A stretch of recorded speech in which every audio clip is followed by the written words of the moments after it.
Thank you very much, Mr Deputy Speaker. Mr Deputy Speaker, I'm afraid I've taken the exactly contrary interpretation of what this debate is about to that of the Minister, and I wish to comment in detail on all four regimes, rather than go over again the debates we had in the sanctions and anti-money laundering legislation a year ago. So, first of all, to start with Burma, I don't quite understand why the Burma sanctions are called Burma sanctions, not Myanmar sanctions, but anyway, they're called Burma sanctions. On behalf of Her Majesty's Opposition, I want to say that we agree that it is right to roll over the EU sanctions. The human rights abuses perpetrated by the Myanmar regime are terrible. It's only 18 months since 700,000 Rohingya Muslims fled the country, subject to an attempted genocide and systematic terror. We've debated that on several occasions previously, but the more representations I hear from Burma, the more it becomes clear that this is one of several problems. The Myanmar government has simply not come to terms with the fact that it is in a multicultural and multi-ethnic country, and it is perpetrating abuse in Rakhine State, Kachin State and Shan State against several minorities. Fundamentally, we want to see the implementation of the Annan Commission's recommendations on citizenship law. There will be elections in 2020, so there is not much time for this at the moment. And in terms of sanctions, when the Minister or the Foreign Office does come to look at how an independent British regime might operate, we would like to suggest two kinds of strengthening.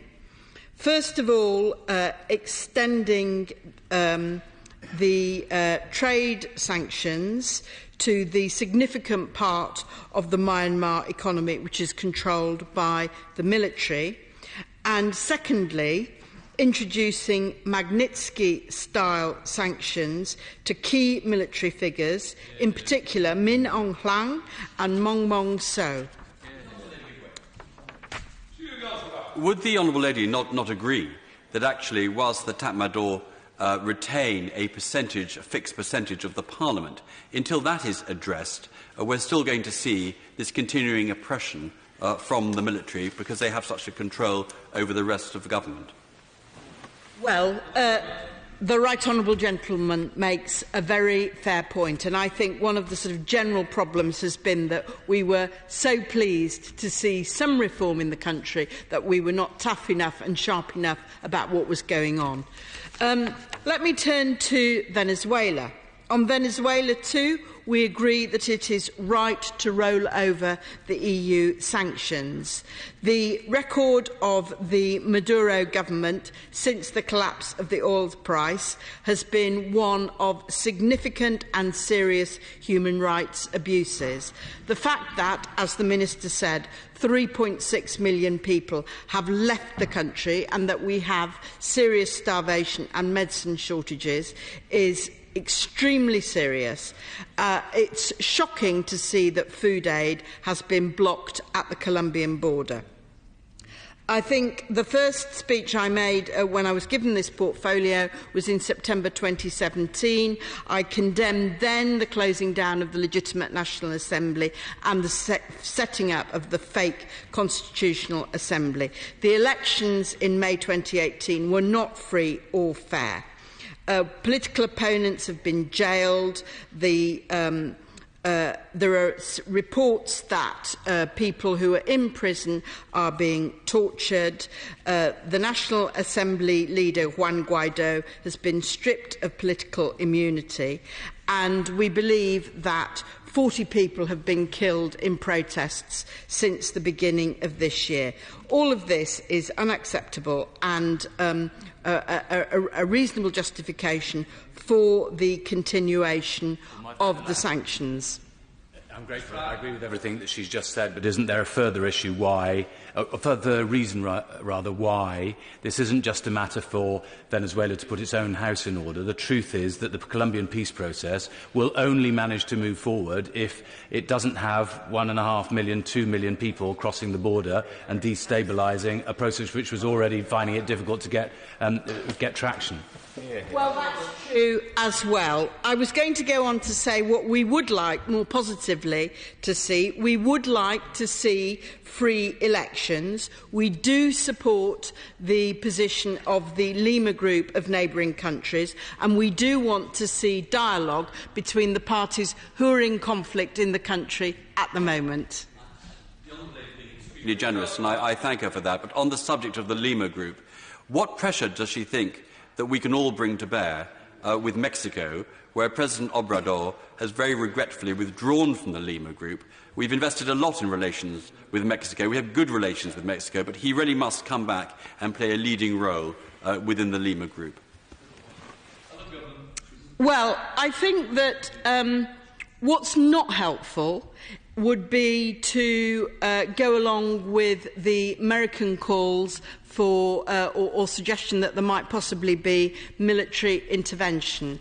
And I suspect, though I don't know because I haven't discussed this with the Mexican embassy, I suspect that they were reacting adversely to those hints that were being given by the American government in the last few weeks.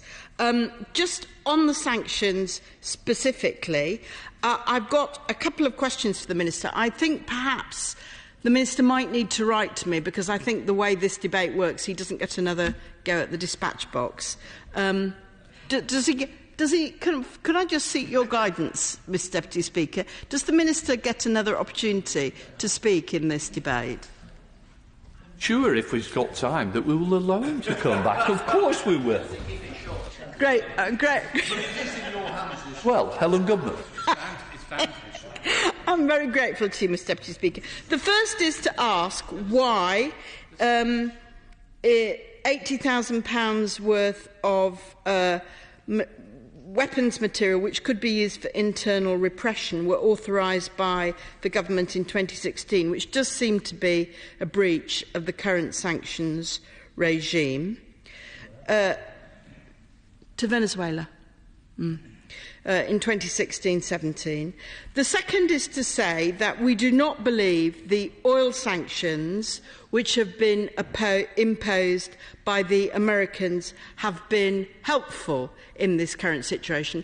And this is precisely for the point made by honourable members earlier, which is that the object of the sanctions should be to punish the politicians who are in charge of creating a bad situation, not the whole population.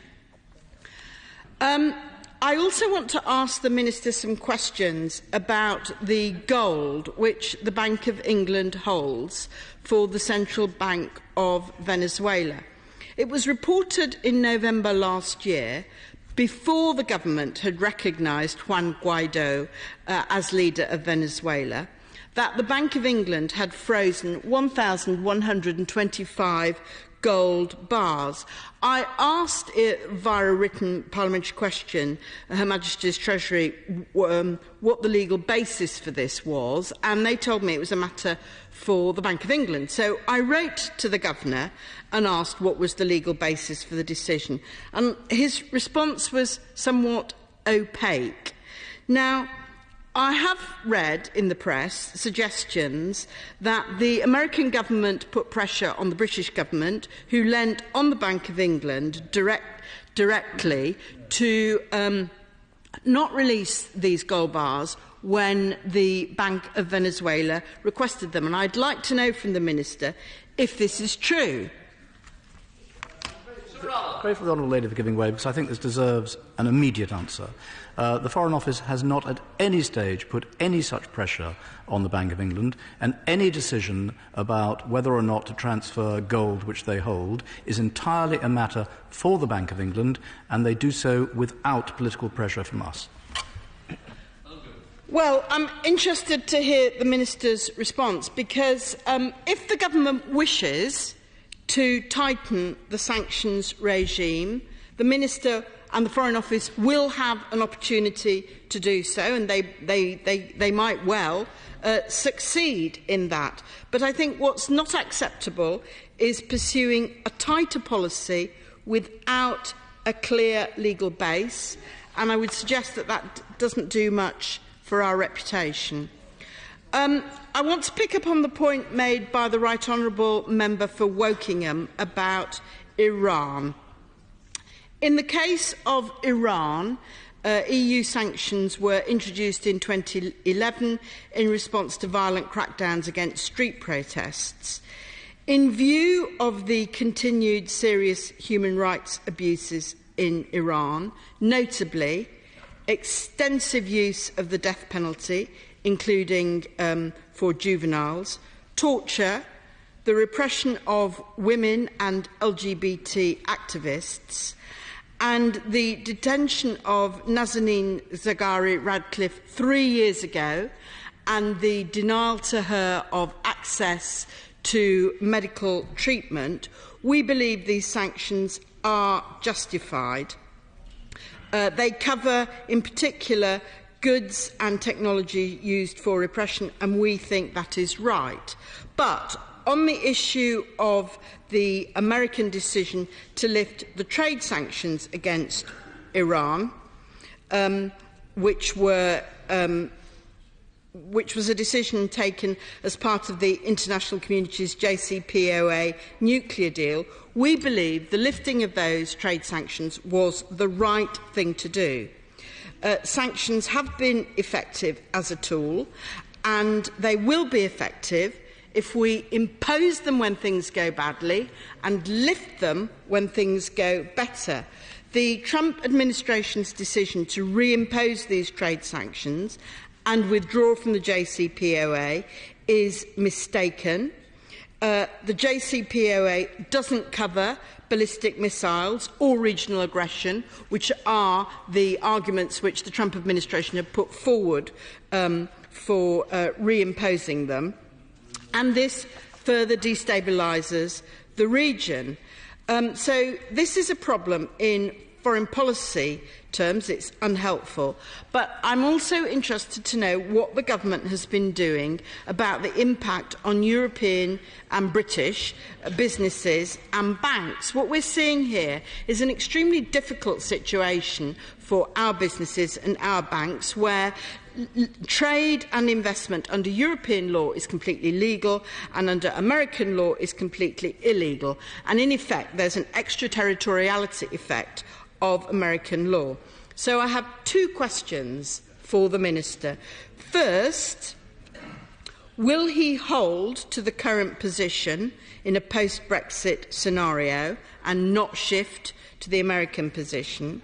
And second, what has, is and will be government action to support British businesses and banks who wish to trade and invest with Iran? Finally, Mr Deputy Speaker, I come to Guinea-Bissau. These are sanctions which were imposed in 2012 by the European Union following an attempted coup. They cover 20 individuals. Guinea-Bissau is an extremely poor country with a lot of cocaine being trafficked through it. There were some elections in 2019. So I'd like to ask the Minister, what is the government doing to improve governance in Guinea-Bissau? What is it doing to reduce drug trafficking via Guinea-Bissau? And does he anticipate whether or not the UN Security Council will change its posture on the Guinea-Bissau sanctions? Grateful to the Honourable Lady, who's made a very powerful case about the things we're trying to put right in these countries by sanctions. But it is worrying that they've been in place for a long time and not a lot of change has occurred in a favourable direction. Does she see any way of strengthening what we did once we have our own policy, because we all share the same aim of trying to improve Venezuela and Iran? Well, that was actually going to be my sort of concluding point, because She mentioned the point of extraterritoriality, but the UK government simultaneous with this, are rolling over the EC blocking regulation to UK legislation to stop UK citizens being subject to US extraterritoriality. Now, I think that's a sensible thing to do, notwithstanding I have worries about where it might go in the future. Can I just check, given what the Honourable Lady said, what Labour's position on this is? Do they think tying these things and rolling over the blocking regulation also makes sense, or would they have done something different? Well, there was quite a lot of conversation, wasn't there, about having some Euro vehicles to facilitate trade and investment from Britain and the other European countries. And I don't quite know why that has run into the sand, and I'm hoping that the Minister might enlighten us. But let me come back to this general question which has been raised, which I think is an important question. Now, on the one hand, of course, everybody can have their idea about what the perfect sanctions regime should be in order to get the particular policy objective which they want effected. I think the problem with that kind of Lone Ranger approach is that actually, for sanctions to be effective, you need to have shared regimes. So the bill covers, and the statutory instruments cover those sanctions which were introduced at the European level. And, you know, the European Union is a large, significant group of countries, and it can have a significant impact when it imposes sanctions together. And, of course, quite separately from that, we, in any case, have legal obligations to impose any sanctions which are agreed at the UN level, and that's dealt with separately. So, because of this difficulty of actually doing anything that works, I want to know from the Minister how he intends to coordinate and cooperate in a post-Brexit world. I would also add that from the perspective of British businesses, we already see there's an awkwardness if the European regimes are not absolutely in line with the American regime. And I think the proliferation of more different legal regimes would cause significant problems to British banks and British businesses. So personally, I don't think that's the right route to go down. And so I come back to a question which I did raise with the Minister during the passage of the legislation, and I'm going to ask him if he'd like to intervene again to explain to the House how the government intends to coordinate and cooperate with the other European countries on sanctions policy post-Brexit. Thank you, Mr Deputy Speaker.